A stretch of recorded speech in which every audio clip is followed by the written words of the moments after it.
Welcome everybody, my name is TaoMan, and in this video I will show you how you can change the network buffering Valorant. And it's like how much the game is buffering if you have a low internet, etc. It's like simple settings. Just press escape and go to general, or just general settings in menu. Just go to settings. And here when you're gonna scroll down in general tab, you're gonna see network buffering moderate, maximum, or like the minimum.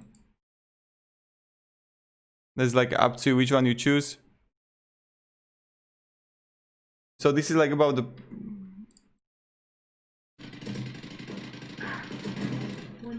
packet loss and stuff like that. Is like reduce your load on your bandwidth.